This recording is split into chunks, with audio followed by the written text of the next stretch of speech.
will start. Thank you very much. Good morning. I'd like to thank Ana Maria, Sophia Faris, and Herbert for the pointers that you gave us.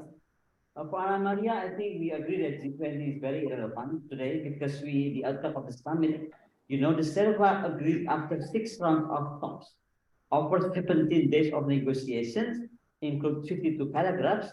But the question is, for me, like, why is covering everything, energy security, trade, climate, biodiversity, health, and digital transformation?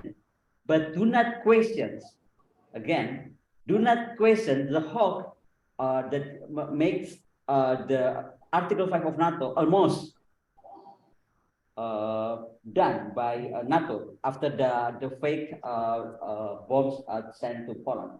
No one mentions about it. That's the biggest hoax that almost triggered the World War III. So this is and why the media is silent about it. The second thing, the G20 doesn't give any basic source of why the special military operation done by Russia, because we are thinking from which point. This is the question of this special military operation. So there's another thing is recover together of whom? Is it of a nation, of a state, and recover together of what? This is another question. So I think for the Bandung things, since the day one, United States doesn't support us. I have to say that since day one, they have the seed non-alignment movement is the meeting the sign of a shift that dangerous, not leaning on independent nation of Africa and Asia, but the economic power, the shifting. Now the economic powers, including the shifting of financial, currency, technology, strategy, industry, and things that Herbert just mentioned. So therefore, I think my question is: we have meeting in Bali 2022, we have meeting in Somo, we have meeting today and tomorrow. What is actually the big push that we can make to whatever story that we will told? Because my concern this morning, I saw the TV that the Three Musketeers now is helping Zelensky of doing something that Herbert very concerned about it. I mean, Macron and then London, including our King Charles and Brussels. So my question is, are we going to just let Zelensky using Ukraine people, to do something, begging his at that? Because maybe Zelensky forget, even United Kingdom, they finish paying United States for all the procurement for the World War on 2020. So I don't know how Zelensky dare to put all this, this debt into Ukrainian people's futures. So tomorrow we can decide what actually the non-alignment movement can do and say something about it concretely. Thank you. Thank you. So, Noel? Yes, okay. Thank you very much. Good morning. First to Professor Moranian, I think it's very interesting to recall the Bandung principles and by comparison with the last G20 conference. But now, on the perspectives, we have two kinds of problems, I think. The first is strategic problems, and the second is institutional problems. Bon, about inequalities, hunger, unemployment, all the basic needs for the peoples, I think it's a problems of policies and strategies. But the first is to have in each country, in each region, is in all the developing countries, problem of actors, the quality of deciders, the quality of policy makers. We have that problem of democracy and to institutionalize democracy in Africa, for example, it's a long struggle.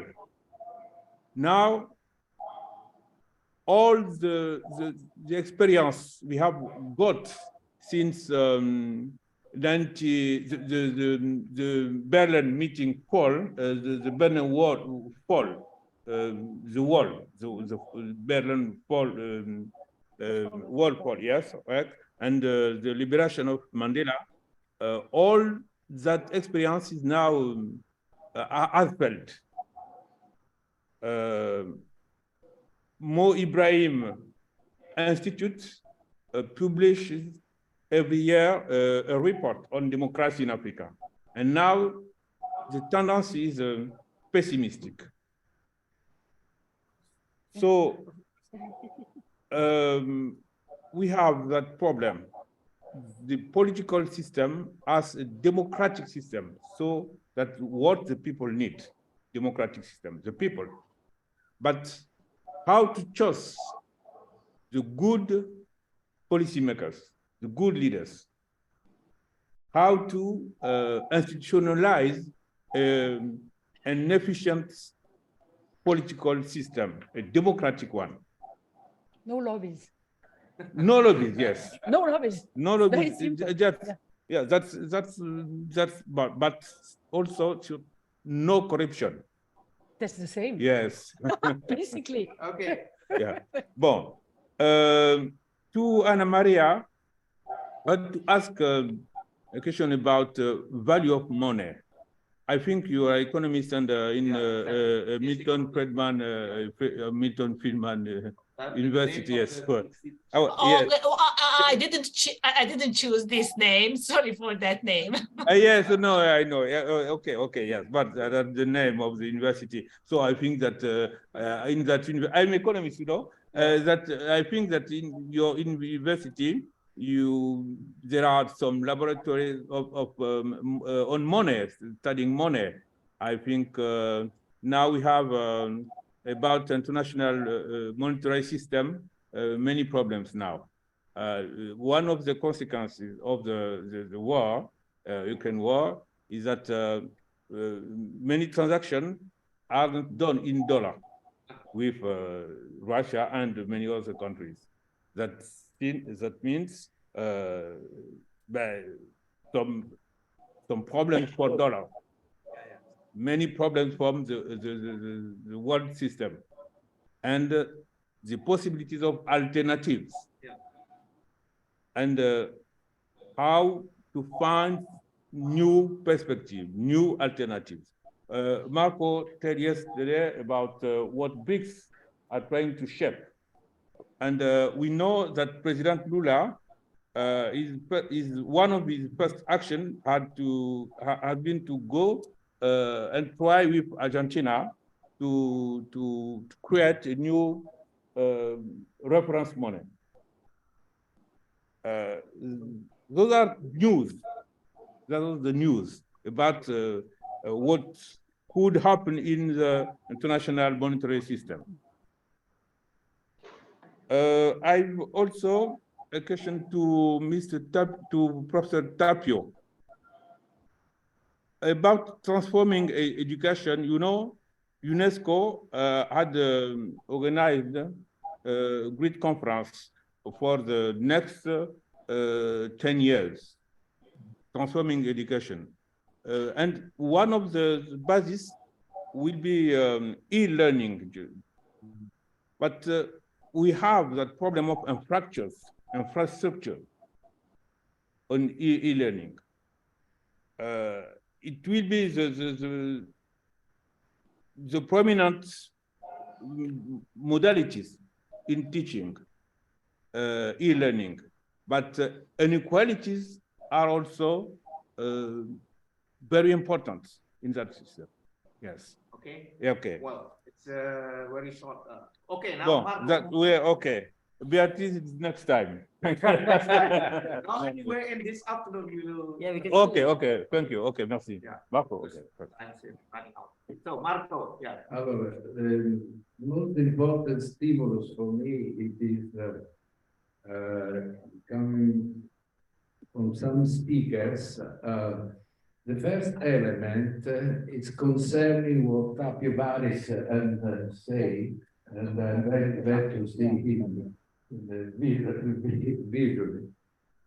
about the new humanism, because if we reflect well, the humanistic approach, since the old Greek times, and since the men of Renaissance time, it's based on the concept of harmony. Harmony in my life, in my body, in my mind, and harmony with the colleague. And this idea of harmony, it's translated into economy and social policy in the balance to correct the imbalance that we have in society, in world system, economic. So we must start from this to have from this clear concept of harmony, translated in different discipline and acception. But this is the basic. The United Nations designed the Sustainable Development Goals and the platform give us as an academic society, community, a very important tool, because they say that there is a special program of support, a science policy program. Science must confront itself with politics, as you say, and politics must confront in science. So there is a special program that we can take as a reference for our activity.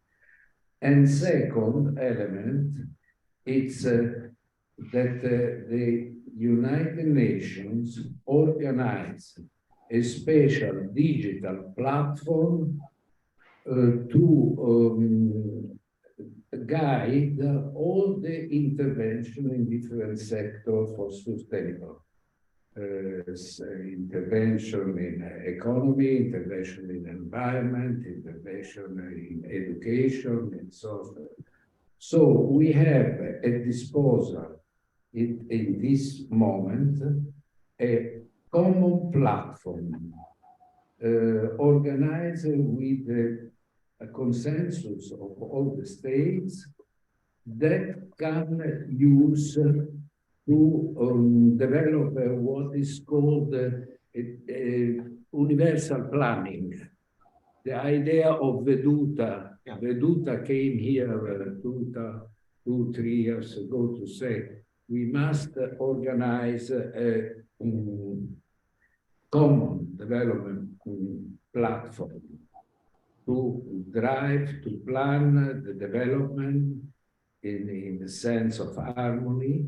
And now the United Nations, I repeat, accepted and created this platform.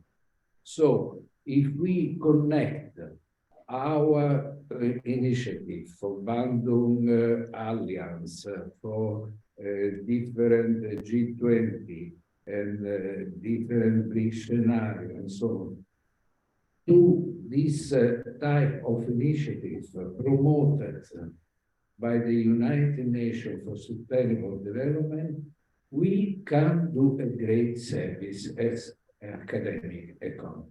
We have all the elements to start changing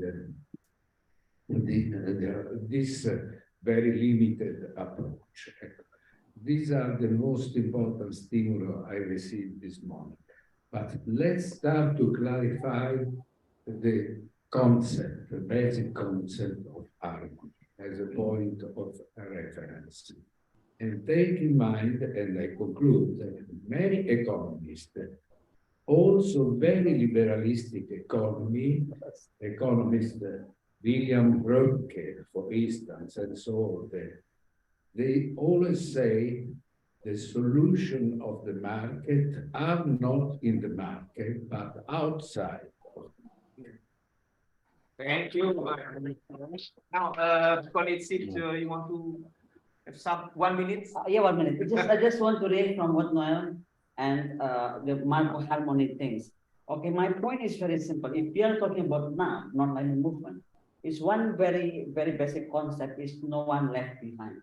So for me, I mean, the issue of the G20, G7 we are talking about this morning, I think it's not going to be solved by any leaders of the nations, not or any leaders of the state, whatever you name it. But I think if you really want to solve the problem, again, regarding G20, G7, it has to be Minister of Economic and the Governor of Federal Reserve that has to sit together. Otherwise, it's going to be a very big and huge competition regarding currency and finance that Noel mentioned. Because whatever sanction gave to Russia, it never happened before. It's 5 kind of sanctions, and the worst, the sanction of the SWIFT code. SWIFT code, and of course, Russia will start to survive. And for me, I think they are going to make another kind of solving problem with China, which is what I said yesterday. Then perhaps Russia is going to be on the southern part now, not only on the north. So my suggestion is, why don't we suggest to really solve the problem of G20, G7, and the harmony that we want to create? Let's talk and push any Minister of Economic and the Governor of the Reserve of these G20 and G9 or maybe G19 and a half. I don't know, G20 now is 19 or something. Thank you. Carlos, and then after that, come to Reply, Marco. otherwise Yeah, we make yes. confusion. No, this one. you made confusion with the harmony. No. This one is okay. I think you want to switch this one. Yeah. Thank you. Yeah, Carlos is from Schiller Institute. Yes, thank you. You hear me now? Yeah. Yes. No, not No. really. May we see him? Yeah, Il y a le bouton, en fait. Voilà. Il y a un bouton ici. where? Where? Where? Darwish, may we see, Voilà. may we see Yeah, the yeah. speaker? May we see the speaker? Ouvrir camera. les caméras. Carlos, it's not on the camera. Yeah. Exactly. The camera is here. Voilà. So, Please, derrière. Yeah. Yeah, yes.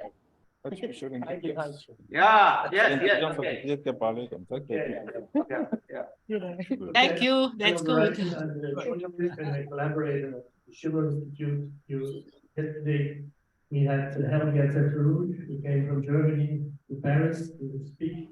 I'm very happy that the issue of the war, that war and poverty is beyond all the discussions we have on diplomatic relations and changing the G20. That this human dimension is back on the table. So first of all, I think the good news is that Simon Hirsch, who is a monument of American journalism, yesterday published a leading article in, I think it's the Washington Post, revealing that the destruction of the Nord Stream pipeline was completely planned by the US administration. There was data on the news, the Norwegians put on explosives on the pipeline, and then it was commanded on by distance. It took several months, and but this is a real shocker. And the Schiller Institute is calling, especially on Germany, to do a public investigation, an investigation commission in the German parliament, because I mean this is beyond. Beyond, yeah. Exactly. And it's one time more, the fate of the ugly fate is coming into the open, that this war was not, this war was completely avoidable, decided long before and prepared. And the narrative in media immediately told me that, I mean, from day one, all the media were saying the same thing. Yeah. Which proves that it was a concerted effort to start a war. That's the good news in a sense. Yeah. Thank you, Carlos. The second point I want to make is because this is now on which Mrs. LaRouche and the Schiller Institute have been working for 40 years, how to create a new international monetary system, which is not based on domination of one currency. And the fact, in reality, if you look to the studies before the end of the Second World War, there were people around Roosevelt, notably working with South America and Brazil, which were thinking about a new Bretton Woods, but not the one we got. Bretton Woods we got was by Truman, and it was not at all what Roosevelt wanted in the beginning. Roosevelt wanted several international reserve currencies, and as you can see, and we all know, the principles of the United Nations of national sovereignty, mutual respect, the necessity to solve differences by diplomacy. There is a kind of coherence between the Bandung principle and the UN principle. And it's not, and it shows we're in one world. We're not different people. We're all different people, but we're one human species, right? So there is, so the question of a currency, and I strongly advise my Argentine and Brazilian friends not to copy the euro. Yes. Because the European Central Bank is not a European Central Bank. You can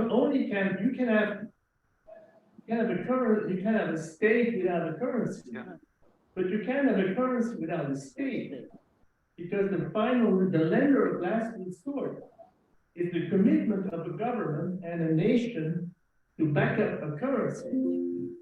So what we need is not a single currency.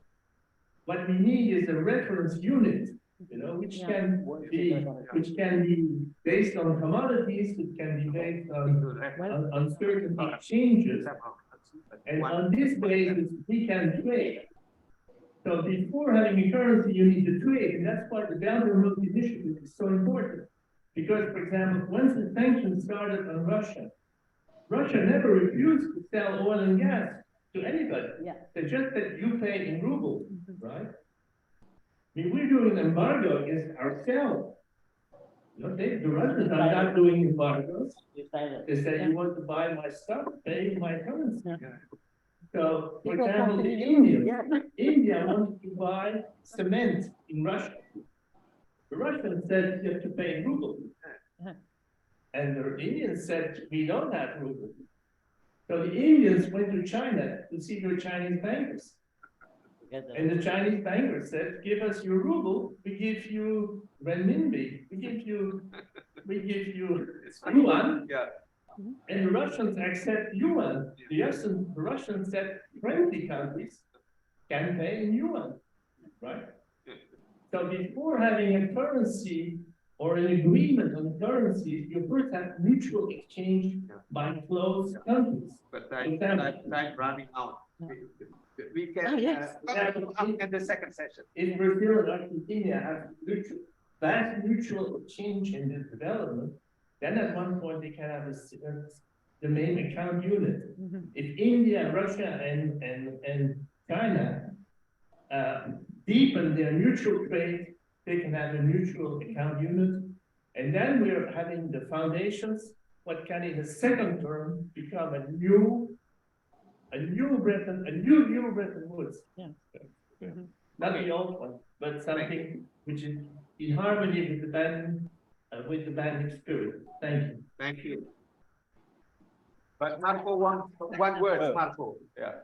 We can't see Marco. We can't see Marco. Something about harmony. But time is running out. But next. I think we can the sound is very, very difficult for us to understand. No, just to clarify a point, otherwise we make confusion. When we talk humanism, about humanism, and the idea of harmony, we make reference to very precise historical process, started from the old Greek and exploited in Renaissance time. This is the idea of harmony we have, that find similar elements in Confucius, in India, and in other states. Similar, not identical. Okay. That's why the academic community must clarify this basic concept. The second passage, if we translate the concept of harmony in economy and social terms, and we say we want to organize a better world, more balanced world, a good society. Economists, science, the sociologists have all the elements to decide what is a good society. For example, less unemployment, less than 10%, investments distributed on the whole territory, no one die for hunger, and so on. All the elements are very clearly for economists and sociologists. It is a political choice. This is a fact. Exactly. Okay, thank you. We all agree in that. Thank Yeah. you. So Okay. shall we stop for a small break and Yes. then the second session?